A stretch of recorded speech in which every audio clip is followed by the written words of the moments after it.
heureuse de vous retrouver pour cette dernière heure de l'information. Madame, monsieur, bonsoir. Le chef de l'État s'est entretenu à la mi-journée ce lundi avec le vice-premier ministre, ministre des Affaires étrangères de la République démocratique du Congo. Le président Alassane Ouattara et son hôte ont évoqué le renforcement de la coopération entre les deux pays. Des routes dégradées et quasi impraticables, on en compte de nombreuses à travers la Côte d'Ivoire, ce malgré les efforts consentis par le gouvernement pour réhabiliter ou encore construire des milliers de kilomètres de voies. Des solutions sont annoncées. Que de dégâts enregistrés en cette saison de pluie qui pourtant ne fait que commencer. Dégâts matériels mais également pertes en vie humaine. Le gouvernement prend des mesures pour réduire les risques mais également épargner des vies. Et je vous le disais tantôt, le chef de l'État s'est entretenu à la mi-journée ce lundi avec le vice-premier ministre, ministre des Affaires étrangères de la République démocratique du Congo. Le président Alassane Ouattara et son hôte ont évoqué le renforcement de la coopération entre les deux pays. À Ouattara. Renforcement de la coopération entre la Côte d'Ivoire et la République démocratique du Congo. Les deux chefs d'État, Alassane Ouattara et Joseph Kabila, ont convenu d'entretenir des contacts réguliers à travers des échanges directs ou par envoyés spéciaux interposés. C'est dans ce cadre que le vice-premier ministre, ministre des Affaires étrangères et de l'intégration régionale, Léonard Che Okintundu, est venu transmettre au président de la République Alassane Ouattara un message de son homologue congolais Joseph Kabila. L'occasion aussi de faire le point sur la situation en République démocratique du Congo. Informer aussi le président sur le processus de la révision du fichier électoral, qui est la première condition pour organiser les élections. Mais en même temps, on a passé en revue la situation sécuritaire dans la République démocratique du Congo. Entre la République démocratique du Congo et la République de Côte d'Ivoire, il y a des relations historiques, même traditionnelles, qui fait que nous devons renforcer nos relations sur le plan bilatéral. Et nous avons évoqué aussi la question de la tenue de la grande commission mixte entre la Côte d'Ivoire et la République démocratique du Congo. Également au menu de cette rencontre entre le Premier ministre congolais et le président Alassane Ouattara, la préparation du prochain sommet de l'Union africaine. Le 14 juin dernier, le président Alassane Ouattara s'est adressé en séance plénière au Parlement européen. Après son intervention, le président de la République a animé une conférence conjointe avec le président du Parlement européen, Antonio Tajani. Et des questions de sécurité et de migration étaient au cœur de cette conférence de presse. On fait le point avec Abiba Dombele Saoui. L'Europe et l'Afrique ont de nombreux défis communs, mais aussi beaucoup d'opportunités à saisir ensemble. Défis climatiques et défis sécuritaires. Ce qui concerne la réforme du secteur de sécurité, cette réforme se déroule bien. Vous savez, le DDR a coûté près de 100 milliards de francs CFA et la Côte d'Ivoire l'a réalisé en moins de 3 ans, ce qui est exceptionnel. Mais c'est un processus qui doit se poursuivre et c'est ce que nous faisons. Et nous avons besoin de renforcer la formation des jeunes soldats. Depuis 3 mois, nous avons envoyé donc un contingent au Mali. La Côte d'Ivoire a aussi été attaquée il y a 1 an à Grand-Bassam. Nous devons donc renforcer notre collaboration dans la lutte contre le terrorisme. La Côte d'Ivoire est un symbole de diversité culturelle et religieuse. C'est une richesse qui va préserver dans la lutte contre la radicalisation. Il faut donner une attention particulière au Sahel pour éviter que les terroristes se propagent dans toute l'Afrique de l'Ouest. Dans ce contexte, je salue la coopération militaire entre la France et la Côte d'Ivoire. La question des migrations constitue également une préoccupation majeure. La Côte d'Ivoire est un pays jeune avec une démographie importante. La priorité pour eux est de créer des emplois pour cette jeunesse. L'Europe est là pour travailler ensemble, d'égal à égal, sur tous ces sujets. Nous devons développer une forte diplomatie économique et investir plus et mieux dans ce pays. Nous condamnons bien sûr, comme je l'ai dit, toute humiliation des êtres humains, des jeunes, et ce qui se passe dans ces pays, ce transit est inacceptable.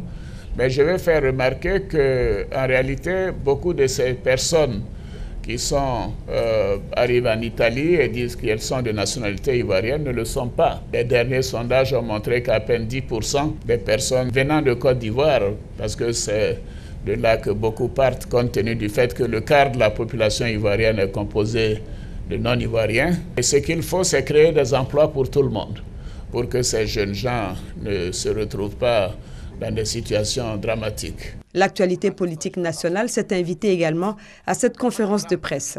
La question politique est simple. Nous avons une nouvelle constitution qui est en place, qui a été votée à plus de 93%. Vous savez que moi-même, mon élection s'est faite en 2015, des élections transparentes, démocratiques, reconnues par tous. J'ai été même félicité par mes adversaires et j'ai été élu à 83%. Alors, Monsieur le Président, je ne suis qu'à la deuxième année de mon mandat, qui dure 5 ans. Donc, je vais vous dire tout simplement que 2020, ce n'est pas maintenant. Cette conférence de presse conjointe du président du Parlement européen et du président ivoirien Alassane Ouattara a permis de faire la revue de la coopération entre l'Union européenne et l'Afrique, et singulièrement entre l'Europe et son partenaire privilégié, la Côte d'Ivoire, qui bénéficie d'un appui important à travers le 11e FED d'une enveloppe de 273 millions d'euros, soit 179 milliards de francs CFA. L'Union européenne absorbe 36% des exportations ivoiriennes et fournit 26% des produits d'importation de la Côte d'Ivoire. Avant la rencontre avec la presse, le chef de l'État, invité spécial du Parlement européen, a eu un entretien avec M. Jean-Claude Juncker, président de la Commission européenne, et M. Neven Mimica, commissaire à la coopération internationale et au développement de l'Union européenne.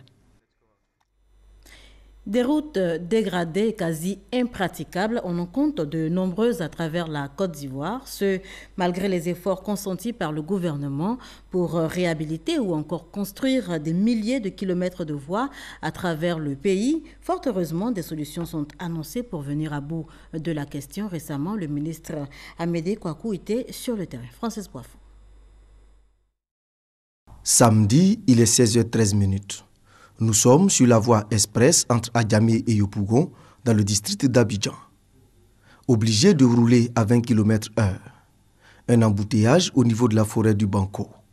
Des automobilistes en provenance du plateau ont pris le sens interdit pour, disent-ils, se frayer un chemin.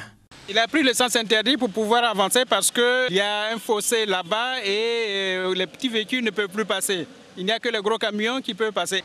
Même les gros camions ont du mal à emprunter cette voie qui débouche sur l'autoroute du Nord, tellement elle est dégradée, impraticable en saison des pluies.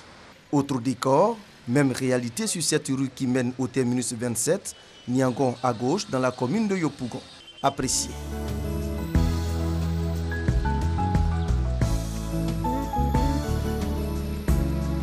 On fait plus d'une heure dans le bouchon d'ici là. Pour un transport qui ne fait même pas 1 kilomètre, on est fatigué. Regardez, nous les chauffeurs de Paka, on souffre. C'est difficile, on est fatigué, on souffre. Des mots pour exprimer le cri de cœur des usagers face à la dégradation avancée des voies. Ce qui est inadmissible pour certaines personnes, c'est souvent des situations similaires à celles qui nous a été données de constater au rond-point du carrefour Saint-Pierre et sur les voies annexes, toujours dans la commune de Yopougon. Ces voies revêtues de bitume ne sont pas encore livrées que déjà. On constate trop de dégâts sur la voie par rapport aux trous, aux crevasses par endroits. Vraiment, nous ne sommes pas contents. Dans la commune de Cocody, sur le boulevard de France redressé, c'est le même constat. Des nids de poules à certains endroits. Pourtant, l'ouvrage a été livré aux autorités ivoiriennes il y a à peine 9 mois. Lamine Grave, le ministre des Infrastructures économiques en visite sur ce trajet, long de 2,5 km, demande des explications à l'entreprise qui a exécuté les travaux. La qualité des matériaux qui ont été mis en œuvre, est-ce que ces matériaux étaient conformes? Nous allons regarder aussi la mise en œuvre, parce qu'il y a la qualité des matériaux, mais il y a aussi des problèmes de mise en œuvre. Il y a des problèmes dans certains points bas où l'eau stagne, mais il y a des points qui ne s'expliquent pas parce que c'est des points qui sont situés en hauteur. Et en hauteur, normalement, lorsque la chaussée est bien mise en œuvre, théoriquement, on ne devait pas avoir de problème. Mais tout ça, les investigations que nous sommes en train de faire vont nous permettre de nous situer rapidement. Des routes impraticables, on en trouve dans plusieurs communes du district d'Abidjan. On a demandé à nos collaborateurs de faire le point de l'ensemble des voies et ils nous ont transmis. Une évaluation est en train d'être faite assez rapidement. Tout ça va être corrigé de sorte que les populations puissent circuler assez aisément dans Abidjan. Automobilistes et passagers sont donc obligés de prendre le mal en patience. Pendant ce temps, les pluies qui s'abattent sur Abidjan creusent davantage les voies à réhabiliter.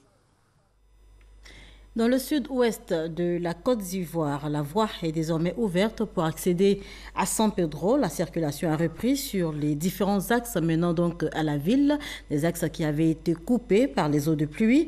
Le préfet de région a procédé hier dimanche à la réouverture de la voie de contournement, l'ouverture donc de la voie de contournement sur l'axe San Pedro-Tabou. Sam Conan, Hugues, Hervé Blé. Fini le calvaire pour ces camionneurs qui ont passé 6 jours stationnés ici du fait des dégâts de la pluie sur le pont. Une bretelle aménagée par le gouvernement permet de contourner le pont cassé et d'accéder à la ville de San Pedro. Dimanche, le préfet de région et les élus ont procédé à l'ouverture officielle à la circulation de cette voie de déviation. Nous voudrons ensemble, à cet instant précis, remercier le chef de l'État et son gouvernement pour avoir entendu promptement notre cri de cœur. Le ministre des Infrastructures nous a promis que dans les 48 heures, on pouvait nous livrer les travaux de déviation du pont de Bérébi. C'est chose faite. La circulation rétablie ne manque pas de faire des erreurs. Par la grâce de Dieu et du gouvernement, la situation est bloquée.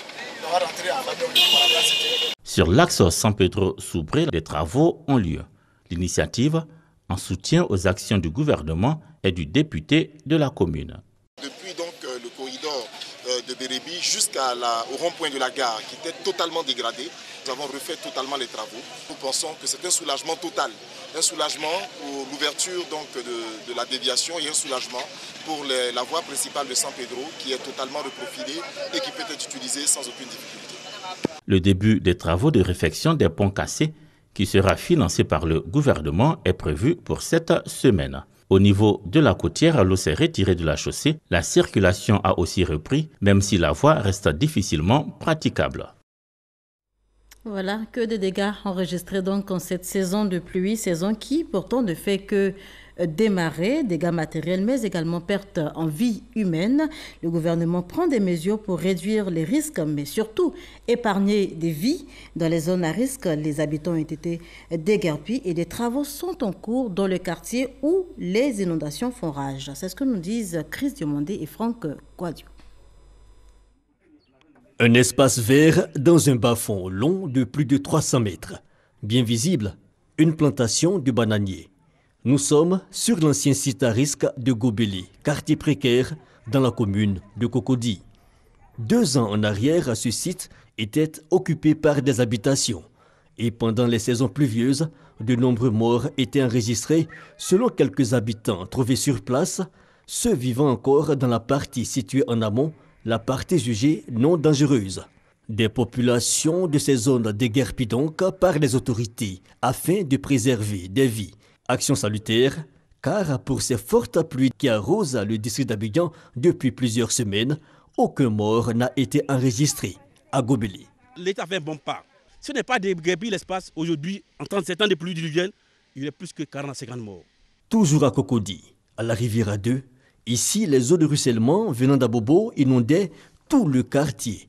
Une situation causée par des travaux effectués par des particuliers bouchant ainsi le passage d'eau.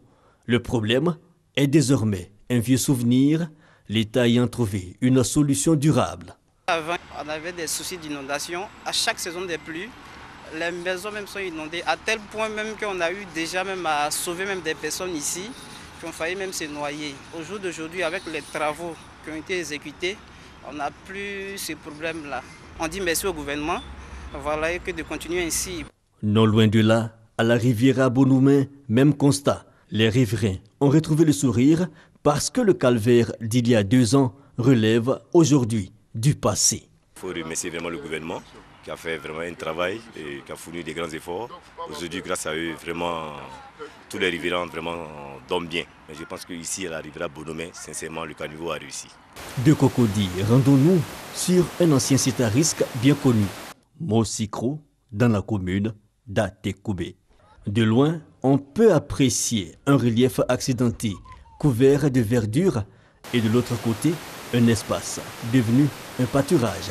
Ici ont habité des populations aujourd'hui déguerpies, car chaque année, il y avait sur ce site, à chaque grande saison de pluie, mort et désolation causée par les éboulements.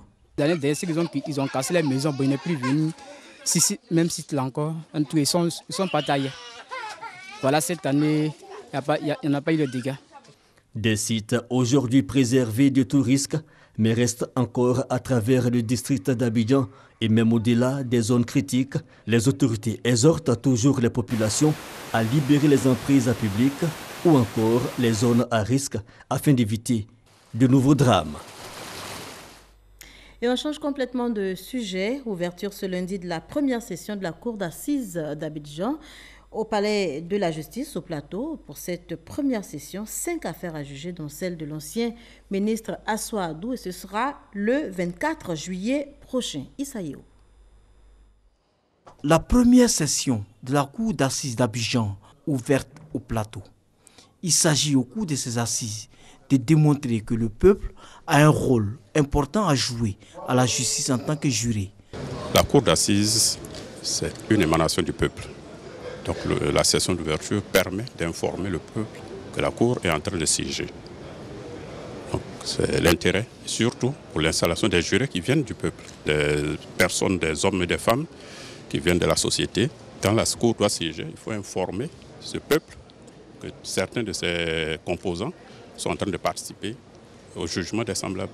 L'équité dans le jugement doit guider le président du tribunal dans la prise des décisions, recommande le bâtonnier de l'ordre des avocats. L'avocat est là pour défendre l'accusé, tout comme le procureur général ou l'avocat général est là pour l'accuser. De façon qu'il y ait un équilibre total, ce sont les exigences de l'état de droit que la Côte d'Ivoire a choisi, n'est-ce pas, de prendre pour modèle. Au total, 5 affaires concernant 30 personnes seront jugées au cours de ces assises, dont celle de l'ancien ministre Assoua Adou, membre du Front populaire ivoirien FPI, prévue le 24 juillet prochain. Les populations de Bromakoté, dans la commune d'Adjamé, sont encore sous le choc après l'incendie qui a ravagé leur marché ce lundi matin. L'on enregistre 1 mort et de nombreux dégâts matériels. Les causes du drame ne sont pas encore déterminées. On en parle avec Frédéric Oulaï et Franck Kouadio. De la fumée et des commerçants tentant de sauver ce qui leur reste de marchandises. Et pire, une perte en vie humaine et de nombreux dégâts matériels. Le marché de Bromakoté, dans la commune d'Adjamé, est ravagé après le passage des flammes déclenchées vers 7h30 ce matin. À notre arrivée, les réelles causes n'avaient pas encore été déterminées, mais des témoins sur place ont donné quelques explications. L'origine, sincèrement, je ne saurais dire quoi que ce soit sur l'origine, puisque je suis un habitant du quartier.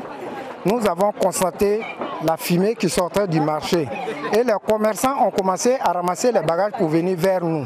C'est en cela que tout le monde a commencé à venir aider les commerçants à faire sortir les bagages. Des propos qui n'ont pas été confirmés par les forces de police, les enquêtes étant en cours. Pour les victimes, cependant, difficile d'évaluer le préjudice. Certains disent avoir tout perdu. Mon marchandise est 1 million et quelques. Puisque la fête c'est lundi ou dimanche, on avait déjà pris les marchandises aujourd'hui. On a perdu tout. Présents sur les lieux du drame, les autorités municipales venues apporter leur soutien aux victimes. Encore un drame à Adjamé, après le marché Petit Lomé. Les autorités communales appellent alors à la discipline. L'on dénombre plus de 3 incendies en l'espace de 2 mois dans la commune d'Adjamé. Tant qu'il y a la vie, il y a de l'espoir. Et la maxime trouve tout son sens avec Monique, cette Ivoirienne de 60 ans qui vient de s'offrir le certificat d'études primaires élémentaires, le CEPE, après donc avoir suivi des cours du soir. Quel bel exemple de persévérance, et nos reporters justement Godefroy Okambawa et Herman Guivet sont allés à sa rencontre. Regardez. Il y a quelques jours, dans une école primaire, une candidate du 3e âge prenait part aux épreuves écrites du CEP, l'entrée en 6e. J'ai fait cours de soir ici, venu composer aujourd'hui pour avoir aussi mon CP. J'ai reçu aussi comme mes amis. C'est pour cela que je suis là ce matin. Et je vais aller jusqu'au bout. Monique a eu raison d'y croire jusqu'au bout. Le succès est au bout de l'effort. La soixantaine révolue, Monique fait désormais partie des détenteurs du certificat d'études primaires élémentaires. Vous avez eu combien? J'ai eu 91 points. Félicitations. Comme une gamine qui vient de croiser le chemin du succès, elle court se jeter dans les bras de sa petite fille. Je me rapporte rapidement. J'ai eu mon CP. Dieu merci, grand Dieu merci. J'ai eu mon CP. Pour Monique, rien de tout cela n'aurait été possible sans un soutien spirituel. Remise de ses émotions, son premier réflexe, dire ses prières. Le grand Dieu, je dis merci. Soutien spirituel certes, mais également persévérance de Monique, car la sexagénaire suivait des cours du soir dans un club UNESCO. Elle est avec nous depuis, ça fait déjà 3 ans déjà. Donc elle a fait le niveau 1, le niveau 2 et le niveau 3 cette année, qui est la phase post-alphabétisation. Cette année, nous avons eu 21 candidats. Il y a seulement 2 qui ont été refusés. Aujourd'hui, si tu ne sais pas écrire, tu es perdu. Savoir écrire, lire là, c'est ça aujourd'hui qui est dans notre pays, qui avance tout le monde. Monique, un modèle de persévérance qui devra inspirer plus d'un citoyen, quel que soit son âge et ses capacités, à croire en ses chances de réussite aux examens. Un modèle qui cadre avec la politique du gouvernement dans le domaine de l'éducation. Encourager l'école pour tous. Voilà, un bel exemple de persévérance avec Monique, donc cette Ivoirienne de 60 ans qui vient de s'offrir le CEPE. La page politique de ce journal est assurée par cette information. Kwadio Konan Bertin Dikakabe qui annonce son retour au sein du PDCI RDA, annonce faite à l'issue d'une rencontre avec le secrétaire exécutif du parti, Maurice Kakou Gikawe, et on en parle avec Alexis Oudraogo. Ce lundi, à la maison du parti à Cocody, petite réunion avant la conférence de presse. Le PDCI RDA a décidé ce matin de se prononcer sur l'actualité politique dans le pays et lever le voile sur les polémiques qui se répandent. C'est Jean-Louis Billon, membre du bureau politique accompagné de certains collègues, qui a la charge de porter la parole du parti. Nous voulons rassurer les militants de notre parti pour leur dire tout simplement de ne pas se laisser distraire par tous ces propos. Nous avons une feuille de route qui nous a été confiée par le président Henri Konan Bédié. Cette feuille de route est claire et précise par rapport à la réorganisation du parti et l'objectif pour se préparer pour les enjeux futurs. 11h, la conférence démarre, les micros sont tendus. Sans faux fuyant, Billon répond aux séries de questions portant notamment sur les accusations portées contre le président Bédié s'agissant de financement d'armes et surtout sur l'avenir du RHDP. Des propos irresponsables dont la teneur n'a d'égal que la cécité de leurs auteurs tendent à faire croire que le président Henri Konan Bédié, homme de mesure et de paix, qui a toujours privilégié l'intérêt supérieur de la nation, serait mêlé à de sombres pratiques de financement de la rébellion de septembre 2002.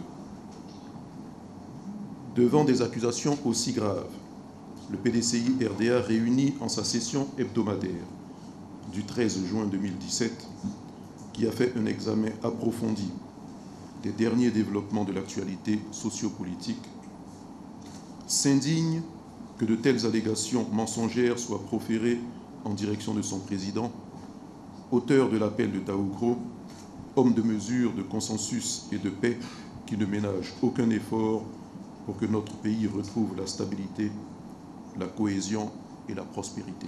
Le PDCI a par ailleurs réaffirmé que le candidat RHDP pour la présidentielle 2020 sera issu du parti d'Houphouët-Boigny. La dernière interview du président est claire là-dessus. Elle est claire là-dessus, il a dit que ce sera un cadre du PDCI.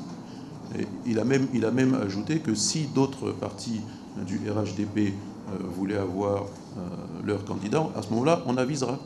Au sorti de la conférence, comme pour confirmer le rappel des troupes, Kakabe vient rencontrer Maurice Gikawe. Pour lui, l'heure est au retour à la maison. Je suis venu ce matin essentiellement pour me remettre à la disposition du secrétaire exécutif, puisque c'est lui qui a la gestion quotidienne du parti. En attendant la divulgation officielle du candidat PDCI RHDP pour 2020, le parti d'Houphouët, lui, continue à appeler au calme et à la paix. Célébration de la nuit du destin à Mankono, dans le nord-ouest de la Côte d'Ivoire. Ils étaient tous présents, fils, filles, élus, cadres de la région du Woroba, tous autour du parrain Ahmed Bakayoko. Regardez. Il est un peu plus de 16 heures lorsque l'hélicoptère transportant le ministre d'État, ministre de l'Intérieur et de la Sécurité est visible dans le ciel de Mankono, chef-lieu des régions du Béret. Le motif de sa présence, la célébration de la nuit du destin tournante, le Woroba 2017. Ahmed Bakayoko, fils du district de Woroba, est accueilli par les autorités administratives, les élus et cadres du Béret, du Bafing et du Worodougou, les guides religieux et par les associations de femmes et de jeunes. Après l'accueil, direction le siège de la chefferie où l'attendaient chefs de canton, notables, chefs traditionnels, imams et guides religieux. Ici, le ministre d'État a, au nom du président de la République Alassane Ouattara, salué les filles et fils du Woroba pour les prières et les bénédictions à l'endroit du chef de l'État, mais également pour la paix, la stabilité et le développement de la Côte d'Ivoire. Si Alassane Ouattara est un grand président qui est salué dans le monde, c'est grâce à vous, c'est grâce à vos bénédictions. Chef, voilà vraiment la première nouvelle qui m'amène, c'est l'expression de la reconnaissance du président. L'année prochaine, on va repartir à Séguéda, après on va aller à Touba, et je pense qu'en 2020, on sera encore là à Mankono. Ça permet aux cadres de se retrouver, de s'entendre. Ça permet aux imams de se retrouver. Ça permet à nos chefs de se retrouver. Si les cadres ne s'entendent pas, la région reste derrière. Un peu plus tard dans la nuit, imams, prédicateurs, guides religieux, fidèles musulmans se sont retrouvés dans l'enceinte de la grande mosquée de Mankono pour la célébration de la nuit du destin qui vaut à elle seule plus de 1000 mois d'adoration.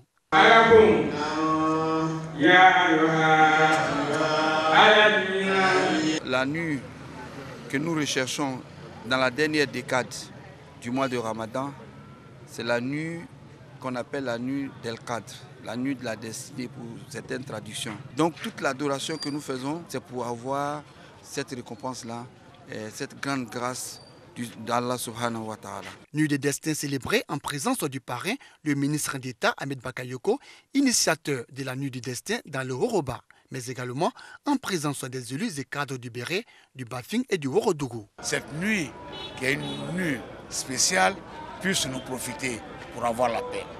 Et je souhaite donc que chacun s'inscrive dans cette dynamique. La prière pour nous, c'est déjà très important. Il faut d'abord que tous nos fils aient la foi et quand ils écoutent le message d'Allah, ensemble pour pouvoir pardonner, se mettre ensemble pour pouvoir continuer tout district. Les prières que les parents, les imams ont adressées à l'attention de tous les cadres, nous devons aller tous dans ce sens. Ce que je souhaiterais, qu'on puisse se rencontrer et renforcer cette cohésion. C'est un message qui ouvre la porte à l'union, c'est un message qui ouvre la porte à l'entente et à la cohésion. Toutes les religions révélées te disent que Dieu est amour. Et c'est ce que le ministre d'État a développé, ce que nous souhaitons. Surtout encore, c'est d'actualité, c'est davantage encore pour le Béret par l'amour entre les fils. La célébration du méga cadre à Mankono s'est achevée le lendemain par une rencontre entre le ministre d'État, les élus et cadres du district de Woroba. Rencontre au cours de laquelle des dons offerts. Ahmed Bakayoko, à son tour, a remis aux populations du district du Woroba de nombreux présents, dont 10 millions de francs CFA aux femmes du Béret pour le financement des activités génératrices de revenus. La 4e édition de la Nuit du Destin dans le Roba aura lieu l'année prochaine dans la région du Ourodouro.